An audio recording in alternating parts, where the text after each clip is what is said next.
नमस्कार, दिल्ली न्यूज में आपका बहुत बहुत स्वागत है। चलिए देखते हैं आज की 25 फटाफट काम की और महत्वपूर्ण बड़ी खबरों को। पर इससे पहले वीडियो को लाइक करना बिल्कुल न भूलें। 1 मार्च 2027 तक पूरी होगी जनगणना की प्रक्रिया। केंद्र सरकार ने जारी कर दिया नोटिफिकेशन।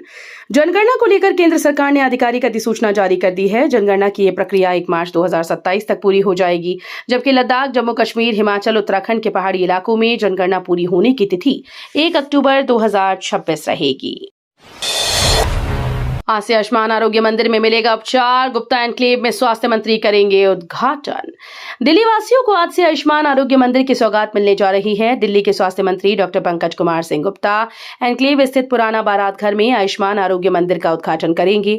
आयुष्मान भारत प्रधानमंत्री जन आरोग्य योजना के तहत दिल्ली के अलग अलग इलाकों में आयुष्मान आरोग्य मंदिर विकसित किए जा रहे हैं। दिल्ली में प्रशासनिक फेरबदल। उपराज्यपाल वीके सक्सेना के निर्देश पर 23 आईएएस अधिकारियों के तबादले किए गए हैं। इनमें वो अधिकारी भी शामिल हैं जो हाल ही में दूसरे राज्यों से स्थानांतरित होकर दिल्ली आए।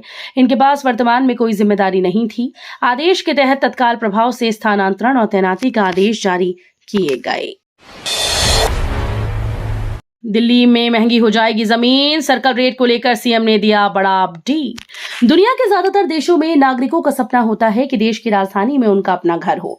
भारत में भी दिल्ली एनसीआर के आसपास रहने वाले और राजधानी में रहकर काम करने वाले लोगों के मन में अपना घर खरीदने का सपना बना रहता है। ऐसे में लोगों की जमीन और संपत्तियों के दामों में दिलचस्पी बनी रहती है। अब दिल्ली की जमीनों के सर्कल रेट को लेकर बड़ा अपडेट आया है। दिल्ली की रेखा गुप्ता सरकार जमीन के सर्कल रेट में बड़ा बदलाव करने जा रही है। दिल्ली से पॉल्यूशन होगा आउट। रेखा सरकार ला रही नई आधुनिक मशीन। दिल्ली के लिए हमेशा चुनौती बनने वाले प्रदूषण से लड़ने की तैयारी रेखा सरकार ने कर ली है।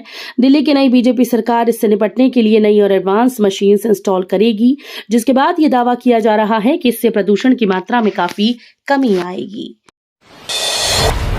दिल्ली में सीवर की समस्या का नहीं हो रहा समाधान। दुकानदारों का छलका दर्द। यमुना पार में डीडीए के लोकल शॉपिंग कॉम्प्लेक्स में सीवर की समस्या बढ़ती जा रही है। दुकानदारों का आरोप है कि रखरखाव ठीक न होने से आए दिन सीवर ओवरफ्लो होने से पानी भर जाता है। गंदगी और बदबू से उनको और ग्राहकों को परेशानी होती है। वहीं सभी लोकल शॉपिंग कॉम्प्लेक्स का सीवर दिल्ली जल बोर्ड को हस्तांतरित करने की मांग हो रही है। दिल्ली में 14 करोड़ रुपए के जीएसटी रिफंड। धोखाधड़ी का पर्दाफाश, एक गिरफ्तार। दिल्ली सरकार के व्यापार और कर विभाग ने 14 करोड़ रुपए के जीएसटी रिफंड धोखाधड़ी का पर्दाफाश किया है। इस बात की जानकारी एक पुलिस अधिकारी ने न्यूज एजेंसी को दी। पुलिस के मुताबिक मामले में एक मुख्य आरोपी को गिरफ्तार कर लिया गया है। जांच में ऐसे व्यक्तियों के एक नेटवर्क का पता चला है जिन्होंने वास्तविक व्यावसायिक गतिविधियों की आड़ में अवैध रूप से जीएसटी रिफंड का दावा करने के लिए 4 फर्जी फर्म बनाई और संचालित की। दिल्ली के इन 2 इलाकों के लोगों के लिए खुशखबरी, होगी सोलर पावर की डायरेक्ट सप्लाई। वेस्ट और साउथ दिल्ली में high voltage distribution system transformer से बिजली सप्लाई अब गुजरे दिनों की बात होगी। ऐसा इसलिए क्योंकि इन ट्रांसफार्मर्स को हटाकर अब डायरेक्ट सप्लाई का प्लान बनाया जा रहा है। ये कहना है दिल्ली के ऊर्जा मंत्री आशीष सूद का। हांगकांग से दिल्ली की फ्लाइट में खराबी की आशंका के बाद लिया यू टर्न। हांगकांग से दिल्ली जा रही एयर इंडिया की फ्लाइट AI-315 को बीच उड़ान में तकनीकी समस्या का संदेह होने के बाद वापस अपने मूल स्थान पर लौटना पड़ा। बोइंग 787-8 ड्रीमलाइनर की ओर से संचालित ये फ्लाइट AI-315 हांगकांग से दिल्ली के लिए रवाना हुई थी। नमो भारत ट्रेन में प्रीमियम क्लास पर बड़ा ऐलान। राष्ट्रीय राजधानी क्षेत्र परिवहन निगम यानी एनसीआरटीसी ने नमो भारत ट्रेन के लिए संशोधित किराया जारी किया है। एनसीआरटीसी ने कहा कि मानक किराए से महज 20% ज्यादा भुगतान करके नमो भारत ट्रेन में लोग प्रीमियम सुविधाओं के साथ यात्रा कर सकते हैं। एनसीआरटीसी ने कहा कि प्रीमियम कोच का किराया मानक कोच के मुकाबले 1.2 गुना कम कर दिया गया है। सौरभ भारद्वाज ने पानी की किल्लत को लेकर कसा बीजेपी सरकार पर तंज।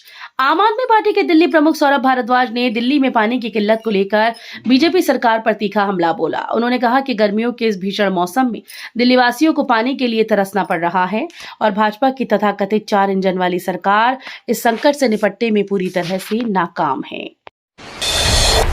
सर गंगाराम अस्पताल में भर्ती कराई गई सोनिया गांधी, गैस्ट्रो के डॉक्टर कर रहे निगरानी। कांग्रेस संसदीय दल के अध्यक्ष और कांग्रेस की वरिष्ठ नेता सोनिया गांधी को दिल्ली के सर गंगाराम अस्पताल में भर्ती कराया गया। समाचार एजेंसी के मुताबिक वो पेट से जुड़ी समस्या के चलते गैस्ट्रो विभाग में भर्ती हुई हैं। सर गंगाराम अस्पताल का कहना है कि अभी वे निगरानी में हैं। सर गंगाराम अस्पताल के चेयरमैन डॉक्टर अजय स्वरूप के मुताबिक सोनिया गांधी को रात 9 बजे पेट से संबंधित समस्या के लिए सर्जिकल गैस्ट्रोएंट्रोलॉजी विभाग में भर्ती कराया गया। केंद्र के 11 साल और दिल्ली सरकार के 100 दिन पूरे होने पर भाजपा कार्यालय में लगाई गई प्रदर्शनी। 16 जून प्रधानमंत्री नरेंद्र मोदी के सेवा, सुशासन और गरीब कल्याण के 11 साल और दिल्ली सरकार के 100 दिन पूरे होने पर दिल्ली भाजपा कार्यालय में प्रदर्शनी लगाई गई, जिसका उद्घाटन केंद्रीय मंत्री हरदीप सिंह पुरी, दिल्ली भाजपा अध्यक्ष वीरेंद्र सचदेवा और दिल्ली की मुख्यमंत्री रेखा गुप्ता ने किया। डीडीए की 50 साल पुरानी कॉलोनीज को चमकाने की तैयारी, किए जाएंगे बड़े बदलाव।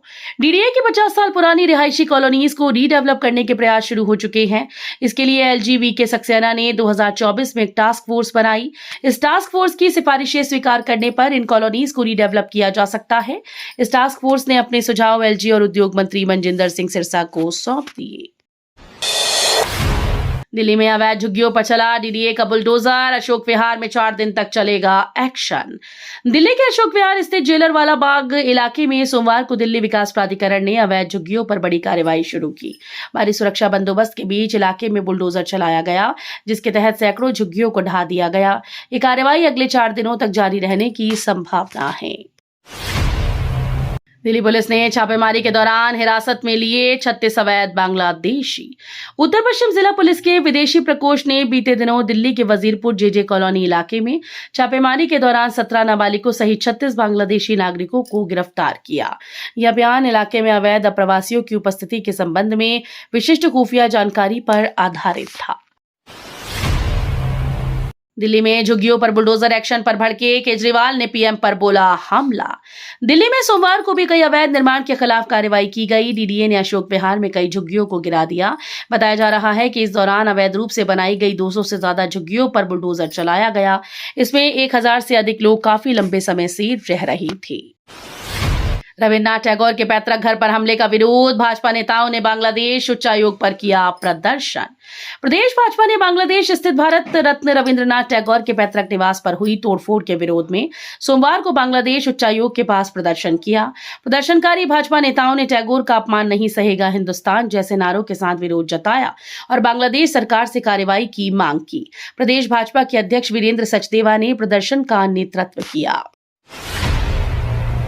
मगरमच्छों को लाशें खिलाने वाले सीरियल किलर के खुलेंगे बड़े राज, दबोचा गया 21 साल से फरार गुर्गा।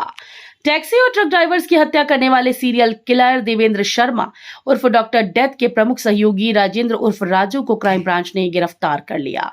वो 21 साल से फरार था। संबंधित कोर्ट ने उसे भगौड़ा घोषित कर रखा था। इसे कासिमपुर अलीगढ़ से गिरफ्तार किया गया। डीसीपी आदित्य गौतम के मुताबिक राजेंद्र उर्फ राजू उर्फ राजुआ अलीगढ़ उत्तर प्रदेश का रहने वाला है। सरिता विहार थाने में 2004 में दर्ज अपहरण व हत्या के मामले में उसे भगोड़ा अपराधी घोषित किया गया था। गाजियाबाद में धन परिवर्तन कराने के आरोप में पादरी समेत 2 अरेस्ट। गाजियाबाद जिले की क्रॉसिंग रिपब्लिक थाना क्षेत्र पुलिस ने एक पादरी और उसके शिष्य को आर्थिक मदद की आड़ में धन परिवर्तन कराने के आरोप में गिरफ्तार किया है। पुलिस ने सोमवार को ये जानकारी दी। क्रॉसिंग रिपब्लिक पुलिस के मुताबिक पादरी लालच और बीमारी ठीक करने का झांसा देकर लोगों का धर्मांतरण कराता था। दिल्ली एनसीआर में रात में फिर आंधी तूफान और बारिश की चेतावनी। दिल्ली एनसीआर में एक बार फिर से झमाझम बारिश का दौर शुरू होने वाला है, जिससे लोगों को गर्मी से राहत मिलेगी। मौसम विभाग ने लोगों को सतर्क करते हुए येलो अलर्ट भी जारी किया। मौसम विभाग ने भविष्यवाणी की है कि दिल्ली में एक बार फिर से आंधी और बारिश का दौर शुरू हो सकता है और रात में आंधी तूफान के साथ बारिश की आशंका है। चलती बाइक पर प्यार की सवारी पड़ी महंगी। नोएडा पुलिस ने ठोका मोटा चालान। नोएडा के यमुना एक्सप्रेसवे पर कपल को चलती बाइक पर रोमांस करना भारी पड़ गया। नोएडा पुलिस ने बाइक का मोटा चालान ठोक दिया। इस घटना का वीडियो सोशल मीडिया पर वायरल है। बाइक पर बैठे कपल ने न सिर्फ ट्रैफिक नियमों की धज्जियां उड़ाई, बल्कि अपनी और दूसरों की जान को भी खतरे में डाला। केदारनाथ के पास हेलीकॉप्टर क्रैश, 7 की मौत। केदारनाथ के पास गौरीकुंड में हेलीकॉप्टर क्रैश में पायलट समेत सभी 7 यात्रियों की मौत हो गई। इसमें 2 साल का बच्चा भी शामिल है। हेलीकॉप्टर श्रद्धालुओं को लेकर केदारनाथ मंदिर से गौरीकुंड के लिए उड़ा था। शुरुआती जांच में पता चला कि घाटी में धुंध थी और विजिबिलिटी कम थी, फिर भी हेलीकॉप्टर उड़ाया गया। वाराणसी में तड़तड़ाई गोलियां, एनकाउंटर में दिल्ली का बदमाश व उसके 2 साथी गिरफ्तार। वाराणसी में पुलिस के साथ मुठभेड़ में दिल्ली का बदमाश उसके 2 साथियों के साथ गिरफ्तार किया गया है। प्राथमिक सूचना के अनुसार घायल बदमाश दिल्ली निवासी मोहम्मद सलीम है। वो उचक्का गिरी की कई घटनाओं को वाराणसी में अंजाम दे चुका है। दिल्ली में पैर पसार रहा कोरोना, एक और मरीज की मौत। राजधानी दिल्ली में कोरोना के मामले बढ़ते जा रहे हैं। सोमवार को कोरोना से एक मरीज की मौत हुई, जिससे यहां मरने वालों का आंकड़ा 12 पहुंच गया। वहीं कुल सक्रिय मामलों की अगर बात करें तो 649 मरीज हैं। बीते रविवार को 33 नए मरीज सामने आए। तो ये थी आज की बड़ी खबरें। रोजाना ऐसे ही सबसे पहले अपडेट पाने के लिए चैनल को सब्सक्राइब करना बिल्कुल न भूलें। धन्यवाद।